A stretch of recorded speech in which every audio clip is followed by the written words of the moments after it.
Guys, welcome back to mega केसीको फेसबुकमा तपाईलाई स्वागत छ। सधैँ युट्युब च्यानल भन्ने, म आज फेसबुक भने। यतिखेर छोरी सुताउने बेला भएको छ, खाना खुवाएर 8:43 हैन। अनि आज चाहिँ म तपाईसँग एउटा कुरा गर्न आएको छु। एउटा कस्तो भने विगत केही दिन अगाडि मैले एउटा चाहिँ पोस्ट गरेकी थिएँ। त्यो पोस्ट गरेको तल कमेन्ट सेक्सनमा चाहिँ एउटा महिलाले मलाई आएर चाहिँ हैन, एउटा महिलाले मलाई आएर चाहिँ कमेन्ट सेक्सनमा एउटा महिलाले कस्तो डिस्टर्ब गरे, कमेन्ट सेक्सनमा एउटा महिलाले चाहिँ मलाई आएर चाहिँ हैन, यहाँ फोन पनि आइरहेछ, उसले सुनिरह होला हैन, सुनाइदिन्छु। कमेन्ट सेक्सनमा चाहिँ उसले आएर चाहिँ जबकि उसको फ्यामिली पनि होइन, कोही पनि होइन हैन, त्यो पोस्टमा चाहिँ उसले कमेन्ट गरेको थियो। त्यो कमेन्ट पनि म तपाईलाई यहाँ पिन गरिदिने छु हैन, के कमेन्ट भनेर देखाइदिने छु। अनि त्यसपछि मैले उलाई मेसेज गरेँ। मैले पहिला पोस्ट गरिनँ, त्यसपछि मैले उलाई मेसेज गरेँ। मेसेज गरेर उले भन्यो मेसेज आएको छैन, के आएको छैन भन्दै स्क्रिनशट तल राख्यो हैन। तर मैले मेसेज अलरेडी गरेको थिएँ। अब मैले मेसेज गर्ने कर्तव्य मैले त गरेँ नि त, किन तिम्रो मैले के गरिदिएको छु र यस्तो गर्यौ, तेरो मैले के गरिदिएको छु र यस्तो गरेको भनेर मैले गरेँ मेसेज गर्दाखेरि। अनि उसले चाहिँ मलाई मेसेज गर्न सक्थे, उसको फोटो पनि नराम्रो भनेपछि मैले उसको फोटो पनि हाल्दिएँ हैन।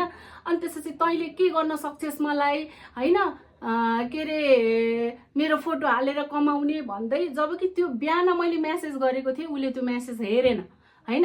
अनि त्यसपछि बेलुकाको समयमा चाहिँ उसले मैले पठाएको मेसेज पनि देखिन भन्यो हैन। अनि उसले मलाई कराउन थाल्यो, विभिन्न नाना थरी भन्दै, चाक उचाली भन्दै हैन, मेरो बुढाको नाम, मेरो छोरीको नाम, मेरो सासू ससुराको नाम, मेरो के अरे हुँदा कुकुरको नाम धरी ल्याएर हैन। म कुकुरको नाम त कुकुरसँग सुतिस रे, के हो त्यो, what is the meaning of that. यो धेरै कुराहरू उसले मलाई दिनदिनै टर्चर दिन थाल्यो हैन। उसलाई मैले मेसेजको रिप्लाईमै नम्बर पनि मागेँ। नम्बर मागेपछि उसले के गर्यो भने, मैले उसलाई मेसेजको रिप्लाईमा नम्बर मागेँ, उसले नम्बर पनि दियो। मैले फोन पनि गरेको छु, म जब प्रमाण देखाउनु पर्छ म प्रमाण पनि देखाउँछु है। मैले उसलाई फोन पनि गरेको थिएँ। अनि फोन गर्दाखेरि चाहिँ त्यो दिन लागेन। मैले एकचोटि कि दुईचोटि फोन गरेँ। म ब्याङ्कको कामले ब्याङ्कमा जाँदै थिएँ, मेरो कुकुरलाई नै इन्जेक्सन दिएर ब्याङ्क जाँदै थिएँ। त्यही दिनको भोलिपल्ट फोन पनि लागेन हैन।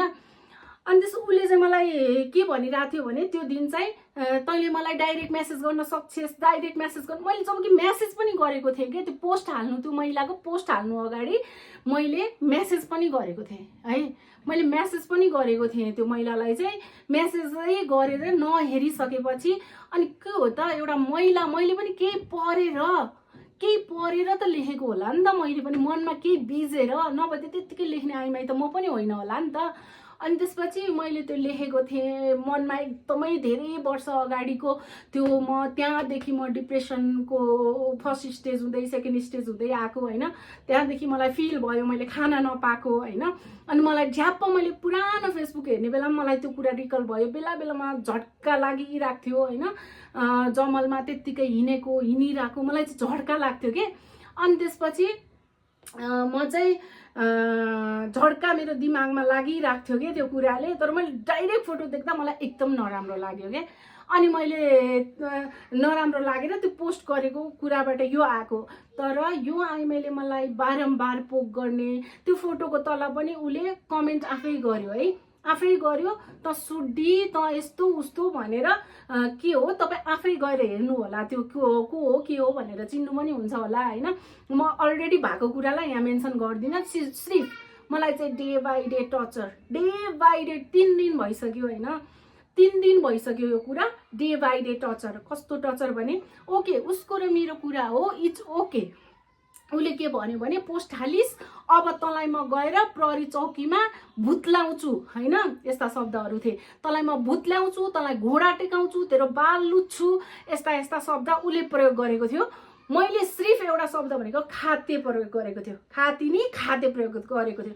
त्यसपछि चाक के हुन् शब्द प्रयोग गरे। दुई पहिले तेरो बुढा के अरे झल्लु, तेरो पिण्ड खाँदैछु होइन, यस्ता यस्ता शब्द प्रयोग गरेपछि मेरो शब्दको प्रयोग चाहिँ त खाते थियो। त खातिनी मेरो बोली नै त्यही थियो, खातिनी भन्ने शब्द प्रयोग गरेँ मैले पनि होइन, प्रयोग गरेँ। उसले धेरै कुरा भनिसकेपछि अनि तँलाई गु कोचाउँछु, गु खुवाउँछु भनेपछि मैले पनि के कम तँलाई पनि तँलाई नै म गु कोचाउँछु भनेर उसको रिप्लाईमा मैले मेरो छोरीको र मेरो कुकुरको गु कोचाउँछु भने मैले पनि। किनभने उसले मलाई गु कोचाउँछु भनेपछि त म पनि सहेर त बस्दिनँ नि त होइन।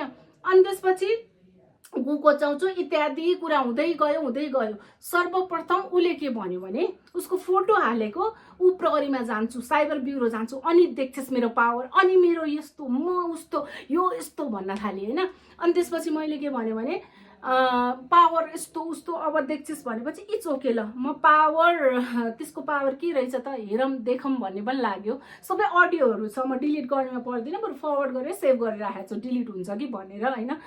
अनि त्यसपछि पुरा धम्काउन लाग्यो, म खानदानी, म यस्तो उस्तो भन्न थाल्यो। मैले नि त्यही अनुसार रिप्लाई दिएँ, के त खानदानी भन्छस्, म नि आफू दुःख गरेर आफ्नो छ भन्न थालेँ होइन।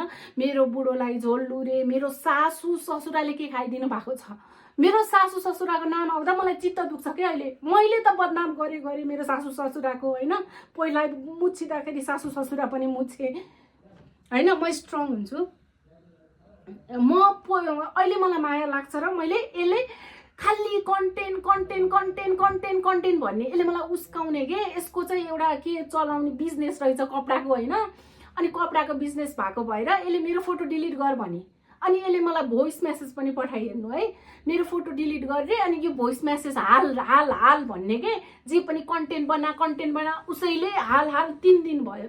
किन लाग्यो भने मेरो सासू बिरामी हुनुहुन्छ, मेरो ससुरा पनि बिरामी हुनुहुन्छ होइन।